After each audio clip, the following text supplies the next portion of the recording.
Hello students, welcome to Infinity academy.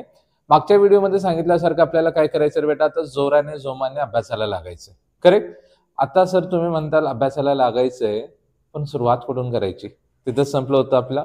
आणि त्याचीच आपण पहिली पायरी समजून घेऊ की आपल्याला जे अभ्यास करायचंय त्याच्याविषयी आपल्याला सगळं माहीत असणं गरजेचं आहे. येस और नो बेटा? मग काय करू आपण? त्याची सुरुवात करू अगोदर सिलेबस समजण्यापासून. करेक्ट. मग सिलेबस समजल्यानंतर आपल्याला काय करायचं रे बेटा, कोणत्या टॉपिकवर किती मेहनत घ्यायची किंवा किती कष्ट करायचे ते समजून घ्यायचं. ते कसं कळणार? वेटेज बघितल्यानंतर. आणि त्याच्यानंतर ऍक्च्युअल एक्झाम मध्ये क्वेश्चन कसे विचारतात आणि त्यांना कसं सॉल्व्ह करायचं, ह्या सगळ्या गोष्टी आपल्याला आजच्या व्हिडिओमध्ये समजून घ्यायचे. आपलं काय रे बेटा, पेपर वन मध्ये 6 टॉपिक येतात अल्जेब्राचे. आणि त्यामध्ये पहिला जे टॉपिक आहे ते कोणतं रे बेटा? Linear equation in 2 variable. त्याचे किती मार्क आहेत रे बेटा? 12 मार्क्स आहेत. Quadratic equation same 12 mark. त्याच्यानंतर arithmetic progression, financial planning and probability, ते तिन्ही टॉपिक किती किती मार्काला आहेत रे बेटा? 8 मार्काला. आणि अजून जे आपला शेवटचा टॉपिक आहे स्टॅटिस्टिक्स, ते पण किती आहे रे बेटा? 12 मार्काला आहे. आता जर तुम्ही ओव्हरऑल अनालिसिस केलात तर हे 3 टॉपिक तुमचे 36 मार्क कंप्लीट करतात का रे बेटा? अरे ओके नाही, हे 3 टॉपिक तुमचे किती मार्कावर करतात रे बेटा? 36. म्हणजे तर 3 टॉपिक तुम्ही प्रॉपरली केला तर ऑर सहित 36 मार्काचं सॉल्व्ह करू शकता आउट ऑफ 40. करेक्ट आहे बेटा? म्हणजे जर ऑर मध्ये क्वेश्चन वरी खालीही झाले तरी तुम्हाला 30+ मार्क भेटू शकतात. सर पण आम्हाला सगळ्यात जास्त डिफिकल्ट जाणारा टॉपिक ह्याच्यातच आहे की, बरोबर आहे, क्वाड्रॅटिक इक्वेशन्स.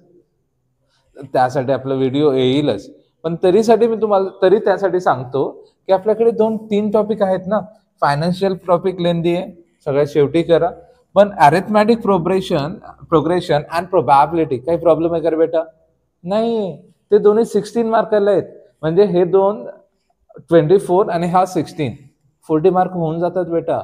म्हणजे ऑर सहित तुमचं 40 मार्काची तयारी होते जर 3 ते 4 टॉपिक पण केलात तर. करेक्ट आहे बेटा? सिमिलरली तुमचा पेपर 2 मध्ये पण असंच आहे. करेक्ट.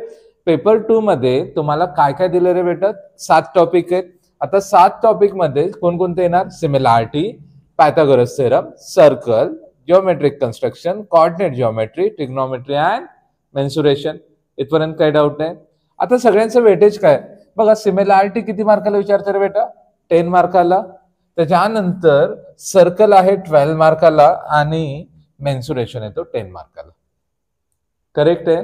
आता हे 3 टॉपिक केला तर वापस तुम्हाला 30+ स्कोर जातो.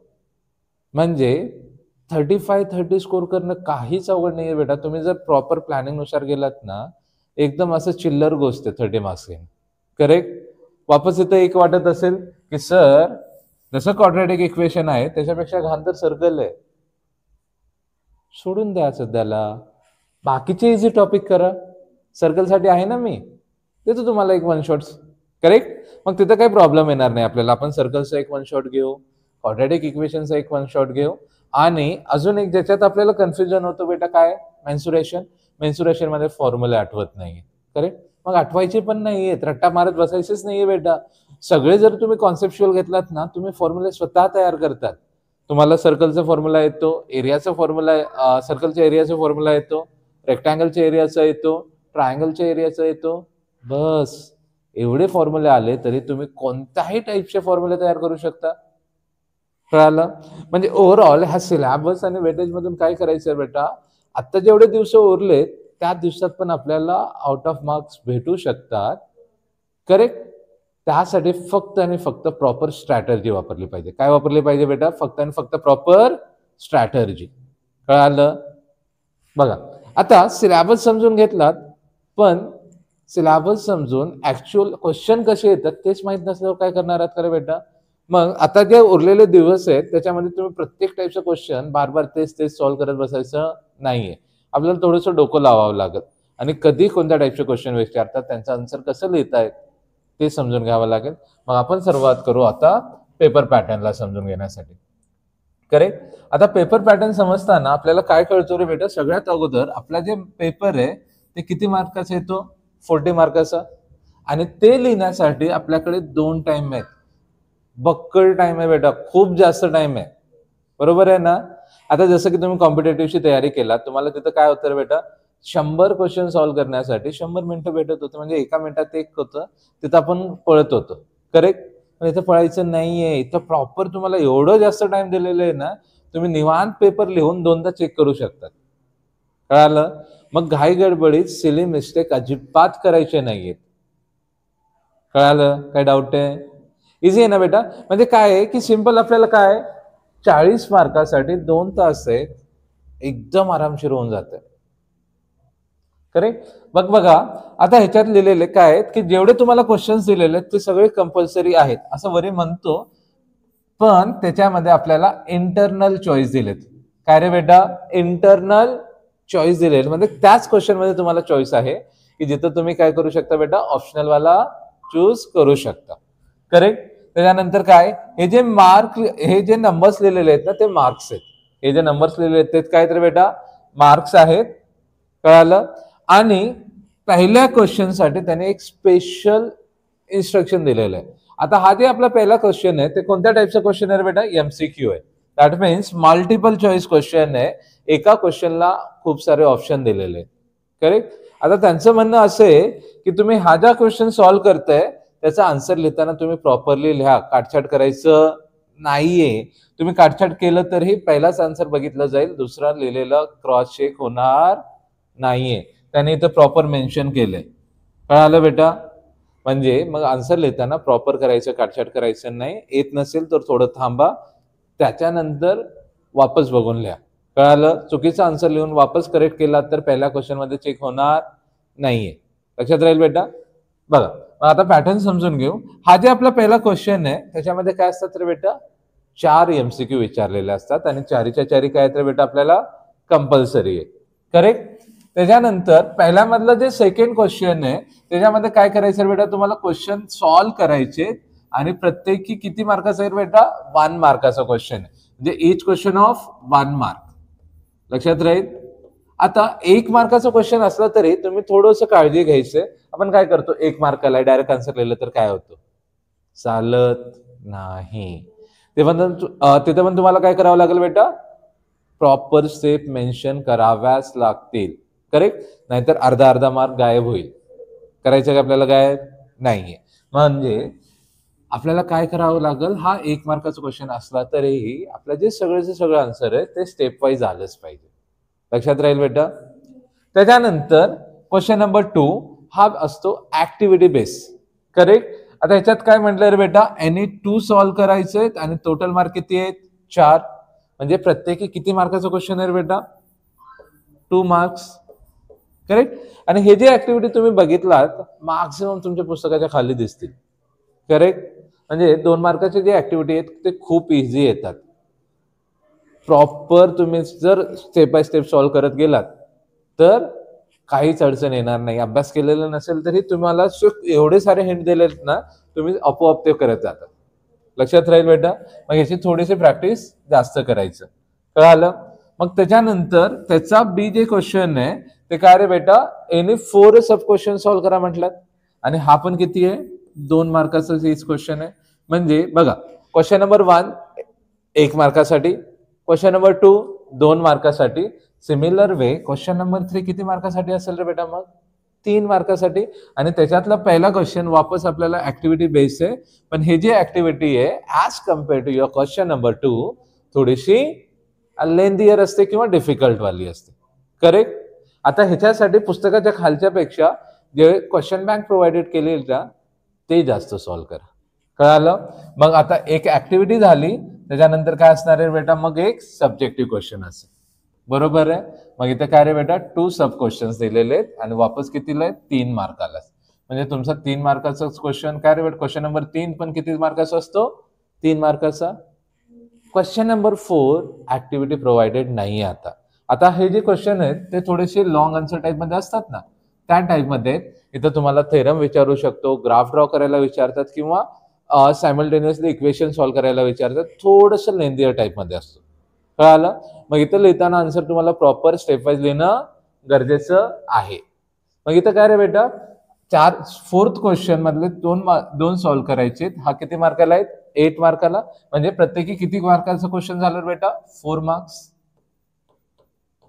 किती मार्काचं क्वेश्चन आहे? 4 मार्क्स. कळालं? इथपर्यंत काय डाऊट नाहीये? आणि हा शेवटचा क्वेश्चन मोस्टली आपल्याला दिसतील की रिपीटेड क्वेश्चन असतात. मोस्टली काय रे बेटा? रिपीटेड क्वेश्चन आणि फिक्स पॅटर्न मध्ये असतात. करेक्ट? पेपर 1 मध्ये आपल्याला काय रे बेटा? मॅक्सिमम जे क्वेश्चन विचारतात तिथे तुम्हाला either पाय चार्ट दिसेल किंवा ग्राफ दिसेल. आणि हा जे क्वेश्चन आहे ते असतो 3 मार्काला आणि 2 पैकी एकच राहायचं. म्हणजे आता तुम्ही बघितलं असेल पहिल्या क्वेश्चन पासून शेवटच्या क्वेश्चन मध्ये इंटरनल चॉईस खूप सारे आहेत. फक्त पहिल्या क्वेश्चन मध्ये नव्हता आणि तिथं एकदम छोटे छोटे चिल्लर क्वेश्चन दिले. करेक्ट ना? पण त्याच्या पुढे प्रत्येक क्वेश्चन मध्ये तुम्हाला 2 किंवा 3 2 3 2 3 और भेटतात. म्हणजे आपल्याला पेपर सॉल्व्ह करताना एवढे सारे चॉईसेस आहेत ना की तुम्हाला डिफिकल्ट जाण्याचा प्रश्नच नाही. करेक्ट? फक्त आणि फक्त काय लागणार आहे? थोडासा अभ्यास लागणार आहे. आणि तुम्ही थोडासा अभ्यास सुरू केलास की गाडी आपोआप पुढे जाते. करेक्ट आहे बेटा? आता एवढं समजून घेतल्यानंतर आपल्याला काय पेपर समजलाय, सिलेबस समजलाय, पण पेपर लिहायचंय कसं ते पण कळून घ्यावं लागेल. नाहीतर काय होतं आपल्याला एकदम फुल कॉन्फिडन्स असतो. तुमचा एखादा मित्र असेलच बेटा, तो काय म्हणतोय की मी आज आउट ऑफ पेपर सॉल्व्ह करून आला की त्याला त्याच्या अपेक्षापेक्षा 10-15 मार्क कमी जास्त भेटतात. आणि ते 10-15 मार्क कुठं कमी जास्त झाले बेटा ते सांगता येईल का? करेक्ट, लिहिण्याच्या पॅटर्न मध्ये. करेक्ट? जसं की आपण काय सांगितलं होतं, पहिल्या क्वेश्चन मध्ये जर तुम्ही खाळाखोळ केली तर ते मार्क गेले. लिहून आलात, दुसऱ्या वेळेस करेक्ट असेल किंवा पहिल्या वेळेस करेक्ट असेल, चेक होतो का? नाही म्हटले त्यांनी, मग तिथं मार्क जातात. मग तसंच काही ना काही चुका होतात. मग ते टाळण्यासाठी आपण काय करू रे बेटा? प्रॉपर पॅटर्न समजून घेऊ. हा तर तुम्हाला कळाला आता पेपर 1 आणि पेपर 2 चा किती आहे. एक स्क्रीनशॉट मारून ठेवा म्हणजे तुम्हाला कळेल की कोणत्या क्वेश्चन मध्ये किती मार्काचं विचारतात. बघा आता समजून घेऊ आता पहिल्यांदा काय क्वेश्चन कसे विचारतात. करेक्ट? मग हे झाले तुमची मूळ उत्तरपत्रिका जे बोर्डामध्ये भेटते. आता त्याच्यामध्ये तुम्हाला जे लक्षात ठेवायचे ते मार्जिन. करेक्ट? हे मार्जिन जे आहे रे बेटा, आयदर तुम्ही हा साईडला ड्रॉ करू शकता किंवा हे इंटरनल असं ड्रॉ करा, काही हरकत नाहीये. पण एकापेक्षा जास्त नकोय. एक बस आहे जे तुम्हाला सब क्वेश्चन लिहिण्यासाठी हेल्प करेल. कळालं बेटा? त्याच्यानंतर काय करायचं, इथं हा जे बॉक्स दिलेला आहे तुमचा जे मेन क्वेश्चन नंबर आहे प्रत्येक पेजच्या स्टार्टिंगला हे आलं पाहिजे. तुम्ही त्या पेजवर कोणता क्वेश्चन नंबर लिहितात ते एक्झामिनरला कसं कळणार? मग इथं लिहायचं ते कोणतं चालू आहे. करेक्ट? तुम्ही आयदर क्वेश्चन नंबर 1 लिहा किंवा पूर्ण इथं लिहू शकता क्वेश्चन नंबर 1A आणि कंटिन्यू करू शकता. कळालं? आता ऑप्शन एमसीक्यू सॉल्व्ह करताना तुम्हाला कसं लिहायचंय, पहिल्यांदा तुम्हाला जे दिलेलं आहे ते तुमच्या आन्सरचा ऑप्शन लिहायचंय. ABCD जे असेल ते इथं काय येणार बेटा? ऑप्शन, आणि त्याच्यानंतर इथं काय येणार? Proper answer. आन्सर कितीही लेंदी असेल तरी लिहायचंय प्रत्येक सब्जेक्टच्या मध्ये. करेक्ट ना? कधी कधी तुम्हाला असं वाटतं की SST सायन्स मध्ये 2 लाईनीचं आन्सर दिले, कधी अर्ध्या लाईनीचं आन्सर दिले, सर तेवढं लिहित बसायचं का? लिहावंच लागतो. करेक्ट ना? रूल्स काय सांगतात की आपल्याला पहिल्यांदा काय लिहायचंय? ऑप्शन, आणि त्याच्यानंतर त्यांचं ऑप्शनच्या पुढचं आन्सर. इथपर्यंत काय डाऊट? क्वेश्चन नंबर 1चा बी आता सांगितल्यासारखा 1 मार्काचा असला तरी तुमचं जे आन्सर आहे ते कसं आलं पाहिजे बेटा? प्रॉपर स्टेप वाईज आलं पाहिजे. कसं आलं पाहिजे? Proper step wise. लक्षात राहील? बघा हा क्वेश्चन 1 मार्कासाठीच विचारलेला, पण आपण प्रॉपर स्टेप वाईज गेलो. कितीही ओरली येत असेल तर ओरली सॉल्व्ह करायचं नाहीये आपल्याला. लक्षात राहील बेटा? आणि तुम्ही इथं काय परफॉर्म करतात, ऍडिशन सबट्रॅक्शन असेल किंवा मल्टिप्लाय केलात, डिवाइड केलात, वरची व्हॅल्यू खाली घेतलात, खालची व्हॅल्यू वरी घेतलात, सगळ्या गोष्टी तुम्हाला प्रॉपर मेन्शन करायच्या. लक्षात राहील? आणि स्पेशली ज्यावेळेस तुमचं जिओमेट्री आणि ट्रिग्नोमेट्रीचा पार्ट येतो तिथं तर तुम्हाला आयडेंटिटीज लिहायचेच. लक्षात राहील बेटा? कळालं? म्हणजे सिम्पल्स आहे. इथं ऑप्शन आणि आन्सर येणार, इथं आपले स्टेप्स वाईज आन्सर येणार. आता येऊ आपण ऍक्टिव्हिटी वाले क्वेश्चन कडे. ऍक्टिव्हिटी क्वेश्चन मध्ये आपल्याला काय लक्ष द्यायचं रे बेटा? जे त्यांनी दिलेत ऍज इट इज लिहून घ्यायचे. करेक्ट? आणि त्याच्यामध्ये ऍज इट इज मी का सांगतोय, जिथं बॉक्स मध्ये आपल्याला आन्सर लिहायचंय तिथं बॉक्सच पाहिजे. ऍक्टिव्हिटी मध्ये काय म्हटलं बेटा? तिथं तुम्हाला बॉक्स बनवून दिलेले ना ते बॉक्स तुम्हाला वापस रिड्रॉ करायचं. बघा इथं पण बॉक्स काय केलं बेटा? बघा इथं पण काय केलं? बॉक्स वापस रिड्रॉ केलंय, इथं पण काय केलंय बेटा रिड्रॉ केलेलं आहे.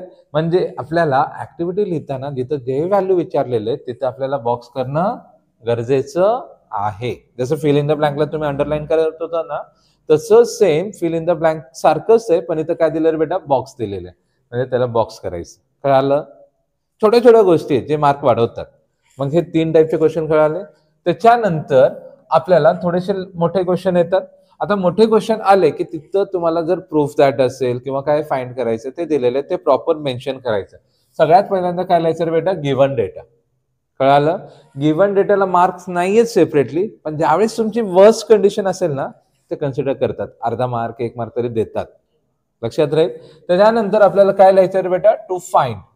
काय फाइंड करायचंय म्हणजे माझ्या डोक्यात एकदा क्लिअर होऊन जातो की माझ्याकडे आहे काय आणि काय फाइंड करायला सांगितलं. बरोबर आहे ना? आता समजा तुम्हाला घरी चहा बनवायची, चहा बनवताना आपल्याला काय करावं लागेल रे बेटा, अगोदर समजून घ्यावं लागेल की आपल्याकडे काय काय आहे. बरोबर आहे? आणि नंतर तुम्ही चहा बनवायला सुरुवात करतात.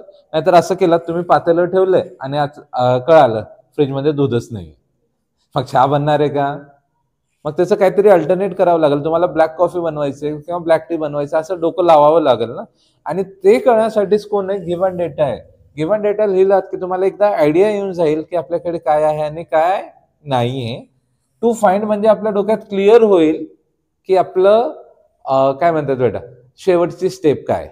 कळालं? आणि त्याच्यानंतर सोल्युशन लक्षात राहील. आणि हेच जर एखादं कन्स्ट्रक्शन वाला क्वेश्चन असेल किंवा कोणतं थेरम आहे त्याच्यामध्ये अजून एखादी लाईन ऍड होऊ शकते की कन्स्ट्रक्शन तुम्ही एक्स्ट्रा काय ड्रॉ केलात का. लक्षात राहील.